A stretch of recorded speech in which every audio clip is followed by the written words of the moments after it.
Welcome back, everyone, to another Explainer. Right now, we're diving straight into a massive demographic mystery hiding literally in plain sight. We're looking at the Great Divide of New York State. Honestly, it's a tale of two entirely different worlds that just happen to share the exact same borders. So, close your eyes for just a second. If I ask you, what is New York? What's the very first image that pops into your head? I'm guessing it's probably the restless, bright lights of Times Square, right? Or maybe a sea of yellow taxis honking in gridlock, or massive skyscrapers scraping the clouds. We've all seen it a million times on screen. We just inherently think of New York as this wildly crowded, incredibly dense place where you literally can't walk 2 feet without bumping into somebody. And you know, you're not wrong for thinking that way. New York is home to nearly 20 million people. That is a staggering figure. It makes it the fourth most populous state in the entire country. When you've got 20 million people crammed into one state, crowded definitely feels like the only logical word to describe it. But hold on to that thought, because we're about to flip that assumption totally upside down. Okay, here is the incredible illusion that trips so many people up. That crowded feeling you're picturing, it is only a tiny, tiny fraction of the story. If you actually zoom out and look at a map of the entire state, you'll see this massive, quiet, almost completely empty empire sitting right above that crowded city. Millions of people choose to squeeze themselves into tiny apartments down south, while the vast majority of the state remains incredibly silent. This creates what we can call the Great Squeeze. So, New York State is actually made up of 62 different counties. But just 5 of those counties, which make up New York City, hold over 40% of the entire state's population. Then you add in Long Island, which holds another 15%, and the immediate suburbs like Westchester and Rockland, bringing in another 7%. When you tally all those numbers up, a really striking mathematical contrast emerges. Roughly 2/3 of everyone in the entire state of New York is squeezed onto just 7% of the state's land down in the south. That leaves the remaining 93% of the land, what we call upstate, holding only about 1/3 of the population. To really wrap your head around this, think of New York State as a giant house. Because of this massive population squeeze, it's like almost every single person who lives in this house is crammed elbow to elbow into the front hallway and a tiny downstairs bathroom. Meanwhile, the spacious living room, the massive kitchen, all the upstairs bedrooms, they're completely empty. That crowded hallway is downstate, and those empty, sprawling rooms make up the rest of the state. Now, when you finally squeeze your way out of that hallway and head north, the world completely changes. You enter what honestly feels like a totally different planet. It's not just a little quieter, it is practically silent. Up in this northern expanse, there are over 20 towns that are home to fewer than 1,000 residents. You go from a place where you can hear millions of people through your apartment walls to a place where you can actually hear your own heartbeat. Let's look at the absolute most extreme example of this emptiness, Hamilton County. Geographically, this place is massive. It's almost the exact same size as the entire state of Delaware. It is absolutely breathtaking, filled with ancient mountain ranges, deep forests, and more pristine lakes than you could possibly count. Yet, it has the absolute lowest population of any county in New York State. And the sheer emptiness of this region comes down to one absolutely mind-blowing number: 0. In all of massive Hamilton County, an area the size of an entire U.S. state, remember, there is not a single traffic light. 0.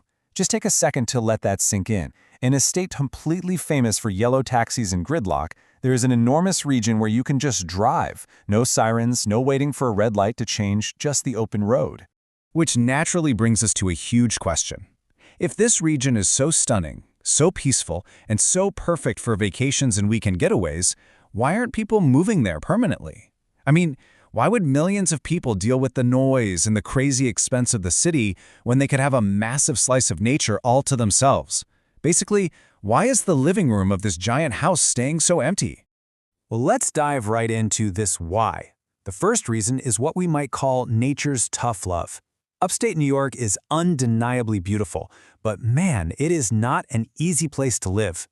The geography is incredibly rugged. We're talking about deep, thick forests and really challenging mountain terrain that makes building modern infrastructure, like sprawling housing developments and large highway systems, a serious and seriously expensive challenge. But geography is only part of the story here. The ultimate deal breaker for most people? The winter. A lot of upstate towns, especially the ones near the Great Lakes, experience this brutal phenomenon called lake effect snow. This is where freezing wind picks up massive amounts of moisture off the lakes and just dumps it, not in inches, guys, but in feet of snow on the surrounding areas. The winters up there are famously long, they're dark, and they are freezing. Just try to picture this reality for a second. Imagine waking up to go to work, or maybe you just need to run to the grocery store, and you literally can't even see your car because it is buried under a massive, solid mountain of white snow. That takes a serious toll. For a lot of folks sitting in a cozy city apartment fantasizing about moving out to the country, this harsh, freezing reality is exactly where that dream abruptly ends. And then, of course, we have to talk about the financial reality. As we know, New York has some of the highest taxes in the entire country. Now, if you live downstate in the city and you have access to a high-paying corporate salary, you might be able to offset those high taxes. But the upstate economy is a totally different ballgame. There are far fewer big corporations and high-paying jobs up there, so trying to survive the highest taxes in the country on a lower income makes living out in that beautiful nature deeply, deeply painful for a lot of families. But this economic reality isn't just some modern accident. It's really a historical design. Let's look at the historical advantages of the South. Downstate had the absolute perfect recipe for explosive growth. It featured a deep, perfect harbor right in New York City. It had the mighty Hudson River connecting it to trade, and crucially, unlike the rugged North, it had flat land that was incredibly easy to build on. Because of those geographical blessings, the economy naturally became a massive magnet.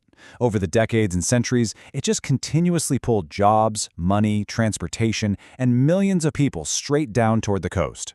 The South boomed into this global powerhouse, while the North was largely left alone, allowed to just stay wild, rugged, and quiet. So as we bring all of this together, it's super important to understand that upstate New York isn't empty because it's a bad place to live. Far from it. It's an incredibly scenic, peaceful place. It remains empty because it offers a very different kind of life. A life that requires a bit more physical grit to handle those massive snowstorms, and definitely a bit more patience to handle the vast distances between towns and services. And honestly, that is the true magic of New York. It's a state completely defined by beautiful extremes. On one hand, you've got the 7%, the electric energy of downstate, where the entire world meets, works, and creates nonstop noise. And on the other hand, you have the 93%, the sprawling, peaceful silence of the Adirondacks, defined by the struggle against nature and the deep, deep quiet of the forest. So the next time you see a picture of that famous Manhattan skyline, I want you to remember the massive, silent empire sitting just behind it. Which brings me to a question I want to leave you with today. If you had to choose where to put down roots, which New York would you pick?